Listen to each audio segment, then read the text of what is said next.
Hey there, everyone. How are you today? We're here. We're still here. It's Monday morning. We are here for Coffee Time Career Chat. We are not passing the day. So got a little technical difficulties getting started, but we're here. So if you are joining for the very first time, welcome. My name is Patricia Hayes. I am an executive advisor, empowerment coach, and authentic networking strategist. All that means is I love helping you get to the next level of where you want to be in your career, in your business, and to do so in a very empowered way, making sure that you leverage all of your resources, especially your relationship resources, and to do so very purposefully and authentically.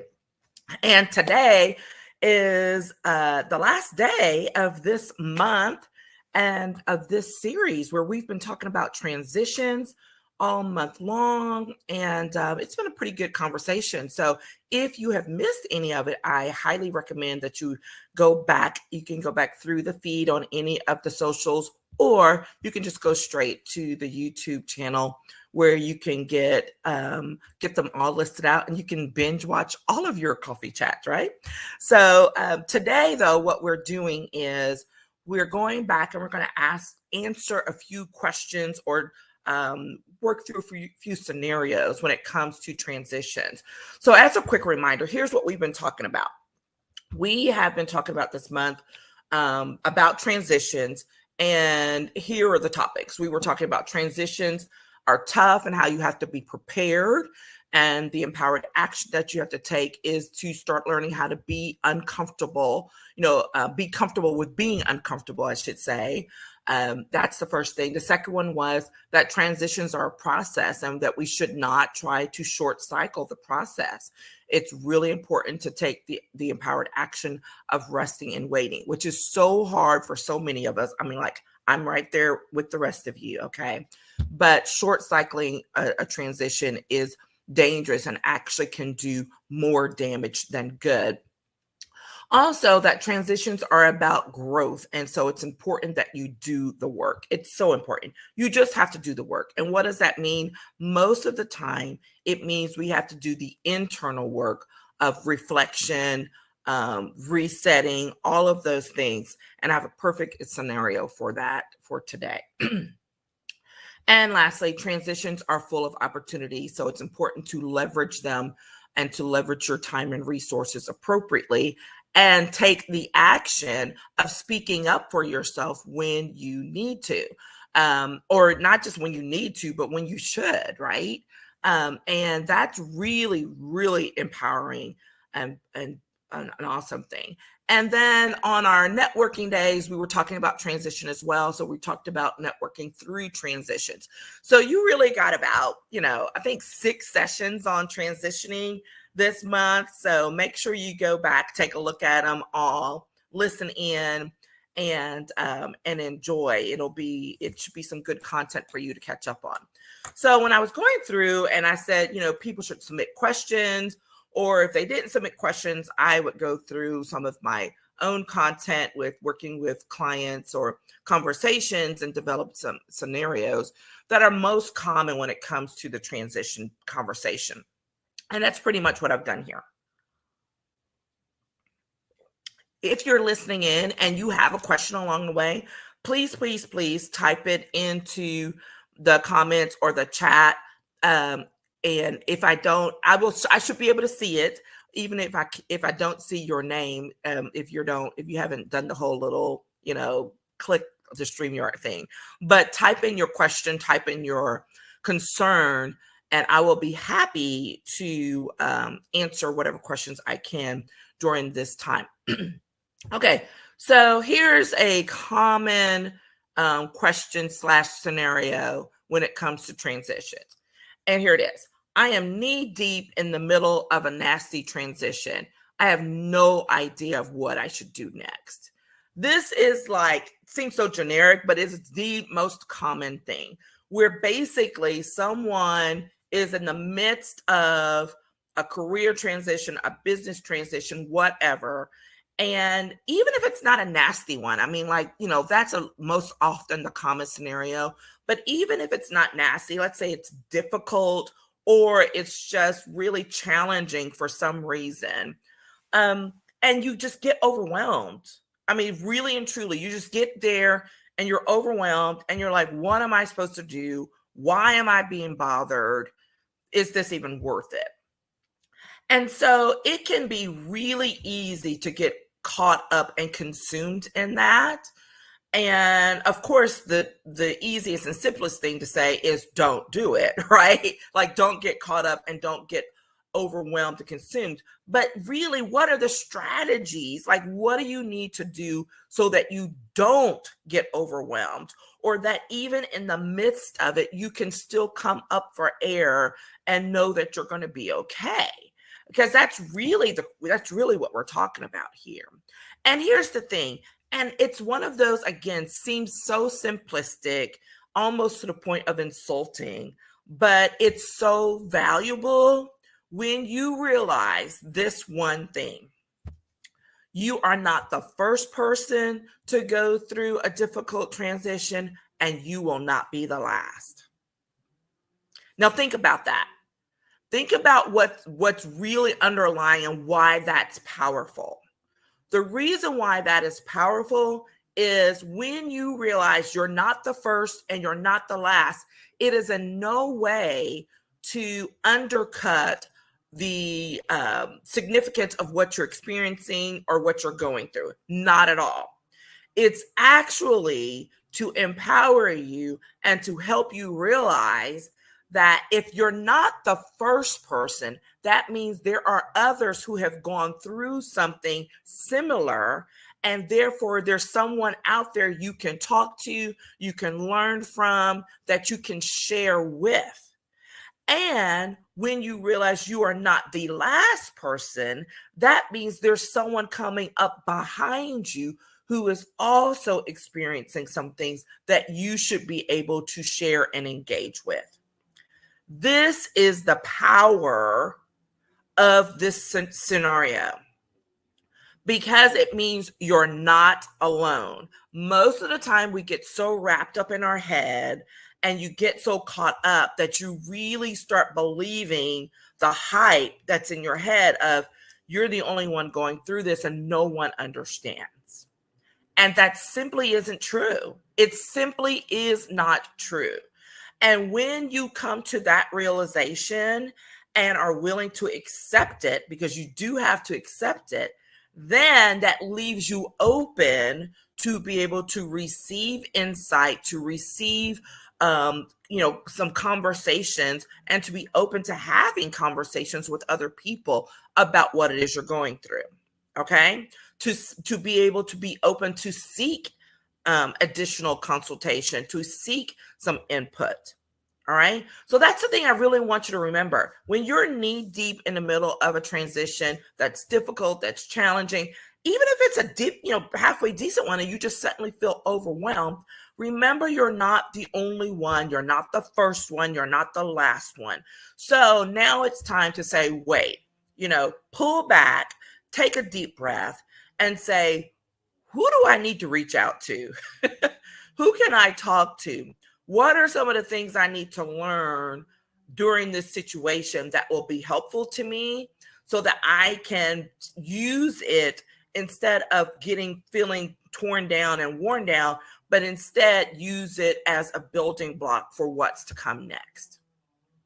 That's really and truly what you need to do. Okay. So you can do it. You can do it. You can do it with help, and there is help to be had. That's the most important things to remember. Okay. Second question / scenario. Oh, this is a common one. Very, very similar to the first, but a little bit more. I'm so tired of this entire situation and I'm ready to move on. Right. And how many of you all have been there? I know that I've been there when you've had a situation like that. We're just like, I am done with this. This is a load of crap. I'm ready to move on. Like, let's just do whatever that needs to be done. And here's the danger when you're at this scenario, because this is touching directly on that that prompt or that feeling of let me just make something happen, which means you're about to try to short cycle your transition, and that's dangerous. Okay.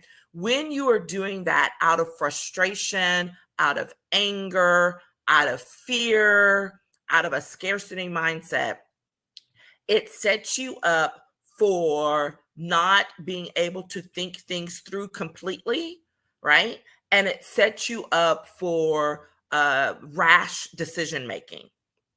And that's really the danger of short cycling a transition. You're doing something rashly, not out of thinking things through, because you're just tired. You're just like, I'm done. I'm ready for this to be done. I'm frustrated, right? And this is absolutely one of those times where you have got to slow down, take a deep breath, breathe, and reevaluate where you are. Okay. I have a great story for this one. One of my clients, who I can't wait to share her story in totality, and we're working on a case study for it.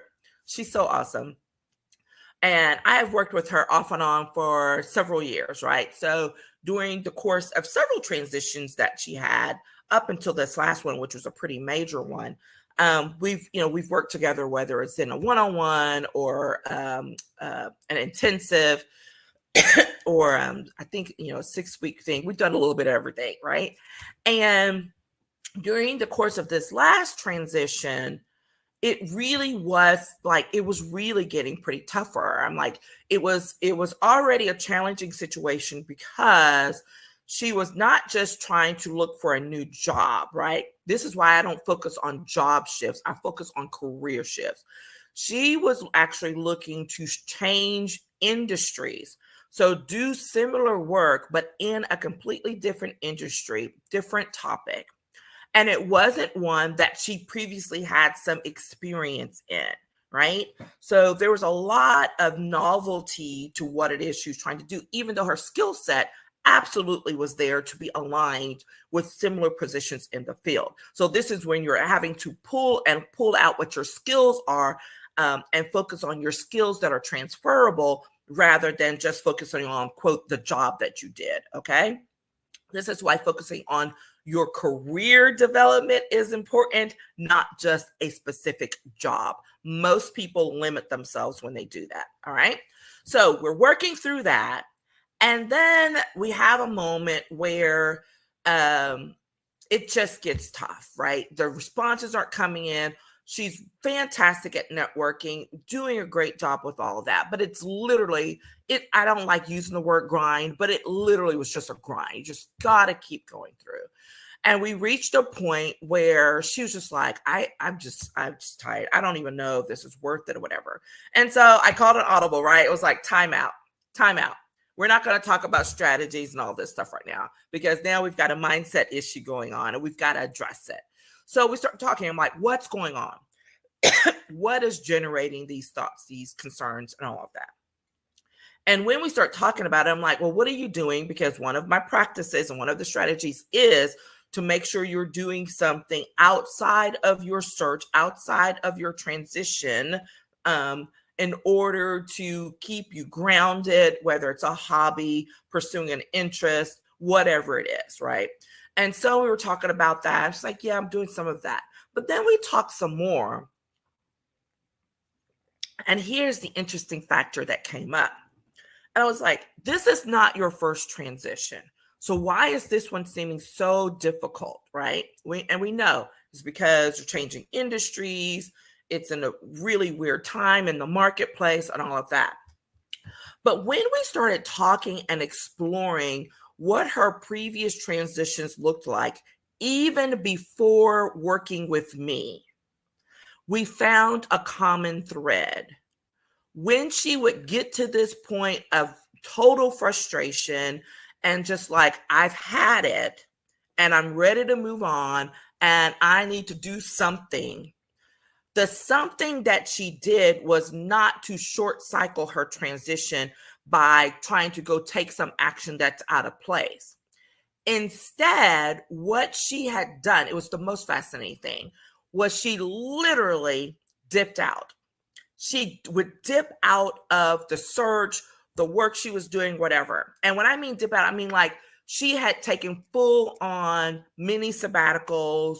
I wouldn't even say vacations because they weren't vacations, but she took time to step completely away from the process, even to the point of like leaving the city or state where she was living at the time to get away completely so that she could decompress. And this is something that, even though we worked together for several years, had never come up until now. So that's how heavy this was weighing on her. When I started dipping and talking about what is it you've done over time when you'd reached this point. And when we discovered that, it was so powerful because literally the conversation stopped. And I'm like, so what do you think that means you should do? She's like, all right, let me think about that. And we ended our call. We did a few more things, but we ended our call. Within a week, she called me back and she says, hey, I'm taking off. I'm going out of the country and I'm shutting down shop and I'm getting away. And it was it would seem so drastic and so extreme to someone who didn't know her background in history, that this is something she'd done. And for her, the length of time was important as well, because she had been working so hard in this transition. So saying that she was going to take, she goes, I need a month. I need a month away from all of this. And so she did it. And I was so proud of her because so many people wouldn't do. They're like, how can you do that? You have to do what's necessary for you, not what's going on out in the world. You have to do what's necessary for you to be able to not just survive, but thrive through the transition that you're going through, right? Everybody may not be able to do that. Everybody may not want that, may not be the way that you handle it. But whatever it is, there is a pattern. There is something that we've all done when we reach that point of like, I've had it, and you're about to do something you shouldn't, and you need to pull back. So here's the great thing about this. So I won't leave you hanging. When this client did that, literally before she could even be out of the country for a week, things start popping in her inbox. And she's reaching out to me. She's like, oh my gosh, I don't even have good enough Wi-Fi to deal with some of this. But we were able to stay in touch. I'm like, well, just let me know what you need help with and we'll do it. And so that by the time she came back, she was completely rejuvenated. Her health had improved greatly. And these opportunities that were showing up in her inbox while she was gone continued when she returned. And even though it wasn't immediate, within weeks, she had a new opportunity that she was willing to take. She had not short cycled. She had not just jumped into the next thing because it was there. She had stuck to her guns and said, here's what I want to do and here's how I want to do it. And did not settle just because something looked like it was worth it. She did not just accept it. Because there were those moments. There were several moments where she's like, I think I should just take this one and call it a day. But I'm like, is that what you really want to do? Okay. So short cycling your transition can look like, you know what? This looks like a good gig. I should just take this one and move on. That's called settling. And when we settle, we're often not going to be happy in the long run. You will pay for it later. You will recognize it later on as I did not wait this out and I should have.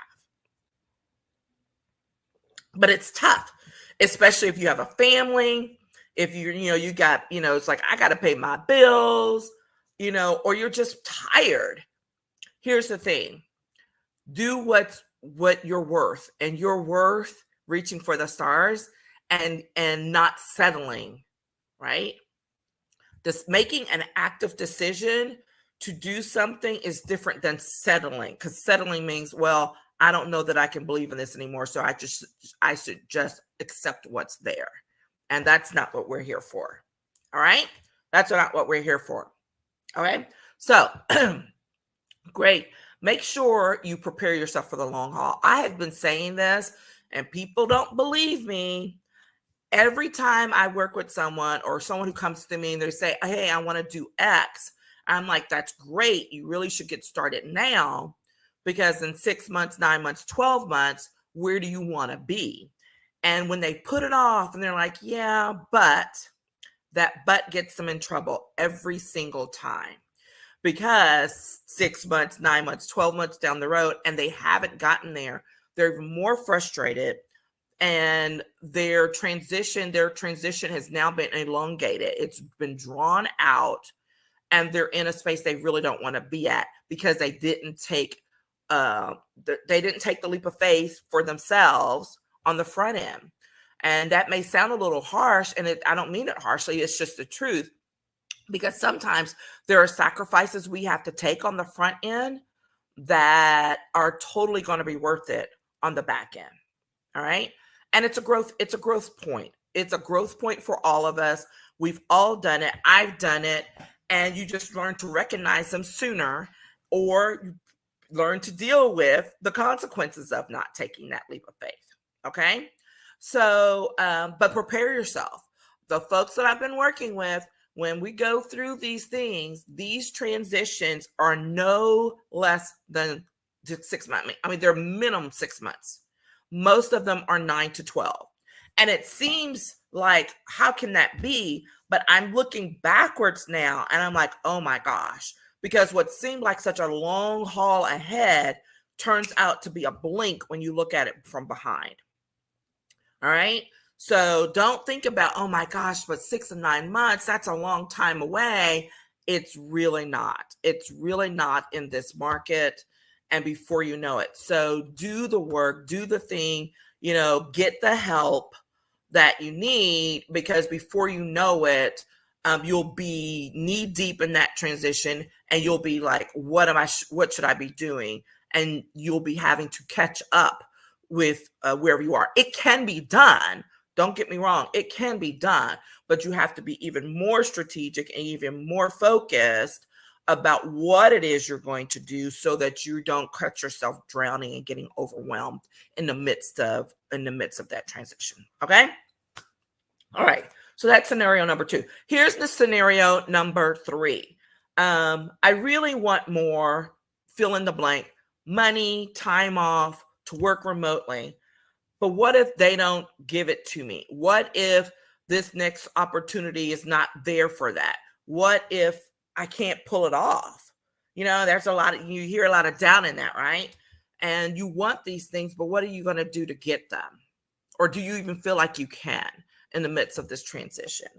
And this is really getting to the point of being able to speak up for yourself and being really empowered in what it is you want to do. And I've had some great experiences with a couple of clients in the last year or so. And I hadn't even been that much, maybe 6 months, who basically just said, you know what, I'm going to ask for what I want. Like, what do I have to lose? So one of them is the client I just mentioned a second ago, where even in the midst of these transitions and getting, some offers that she decided not to take, or offers that she, pushed the envelope on, it's like, what do I have to lose by asking for what I want? Nothing. The worst that they can say is no. But here's what happened. When she asked for them, several of the people, both times, maybe 3 times, they were like either yes, and, or no, but, right? No, but we can do this. Yes, and we would like to do this. Yes, what else, right? So I was so excited for her when I heard these things, because it's like, when you go in feeling that empowerment, knowing that you are worth whatever it is you're about to ask for, you don't have any fear about if they say no. What if they say no? So what? Because then that's your decision to make. Are you going to go ahead and move forward with it? Or are you going to say, no, thank you? That is a very empowered way and method and to move forward and to in order to be able to be in and space to be in, right? And we all can be that empowered. We all can be that way. Another client that I'm thinking about, who I was helping to work through some strategic planning that they needed for their position at work and helping them situate some things. But a part of it also was like getting them situated so that they can, ask for a raise in the midst of all this work that they were doing. And so we talked about how things were done in her organization and how they normally don't, grant, raises in this way and all of this. I said, that's fine. Here's the number I think you should ask for. If they say no, what do you lose? And you go through it. So we had set that all up, and we hadn't caught up in a while. But more recently, she followed up with me and she's like, hey, I know we haven't caught up, but I just need you to know that I asked for that thing that we set out. I didn't get it. However, I did get the max that they could give me at that point in time, which they never do. I'm like, when? Like, W.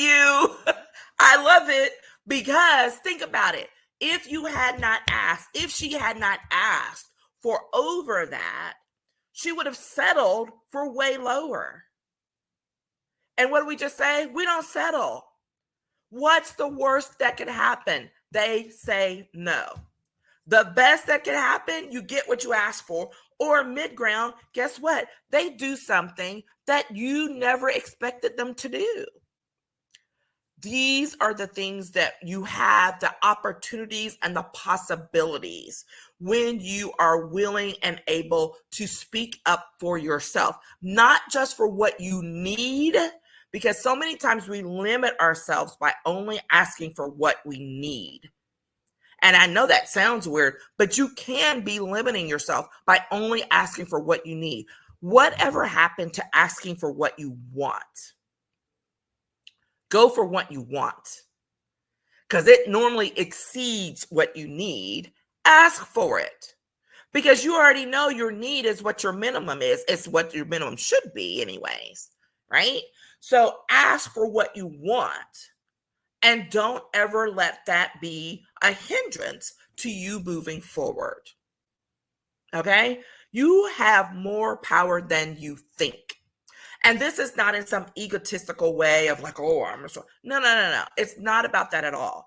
It's about walking confidently in your worth and what your skill set is and what your capabilities are and who you are as a person, as well as an employee, as a business owner. It doesn't matter. I'm talking about it in terms of getting a new position. But guess what? If you are a business owner and you're working on a contract or a new gig or a project, the same thing applies. I do it all the time, right? Where you negotiate a better position for yourself. You leave yourself open to be able to have some flexibility for what you ask for. Because what's the worst thing that can happen? They say no. That leaves you right here. Leaves you where you started. There's no bad to that. All right. So I highly recommend that you think about that, asking for what you want, not just for what you need. Do not leave opportunities on the table. And notice I did not say money, because most people just go straight to money. No, sometimes it's opportunities that are being left on the table. Don't do it. Don't leave opportunities on the table, because your opportunities are the leverage point for what's next for you. You can leave some money on the table, but if the opportunity is worth more than the money, here's the thing, right? So that's something else to be thinking about. Don't limit yourself to the obvious. What's the next level thing that could happen? if you go ahead and pursue this thing, pursue this opportunity. And what looks like someone's like, well, why would you step away from that? Yeah, because you've got a bigger plan in place. Don't be influenced by other people who don't understand your strategy for your plan, for your business, and for your career. Plain and simple. All right. And that's a whole other conversation we've had about making sure certain friends and family or colleagues stay out of your business when they don't understand the full picture. All right. And it's not even about being negative or whatever. It's just kind of like, thank you for that input, but here's my plan. Here's where I'm headed. All right. Okay. Let's see. Do we have any questions out there? I don't see any. We've gone a little bit longer than we normally would, but I think it was worth it to get out a few of those common scenarios that I see people face when dealing with transitions in their career and their business. And I would love, love, love to answer any other questions that you might have. So if you have some, feel free to DM me, message me. And if you found this valuable, please share it with your network, share it with other people, and know that I'm available for consultations as well. And just reach out, and we can have a chit chat about what it is that you need in order to achieve your best self at your next level. Okay. All right. Take care, everybody, and have a fantastic start to your week. Bye-bye.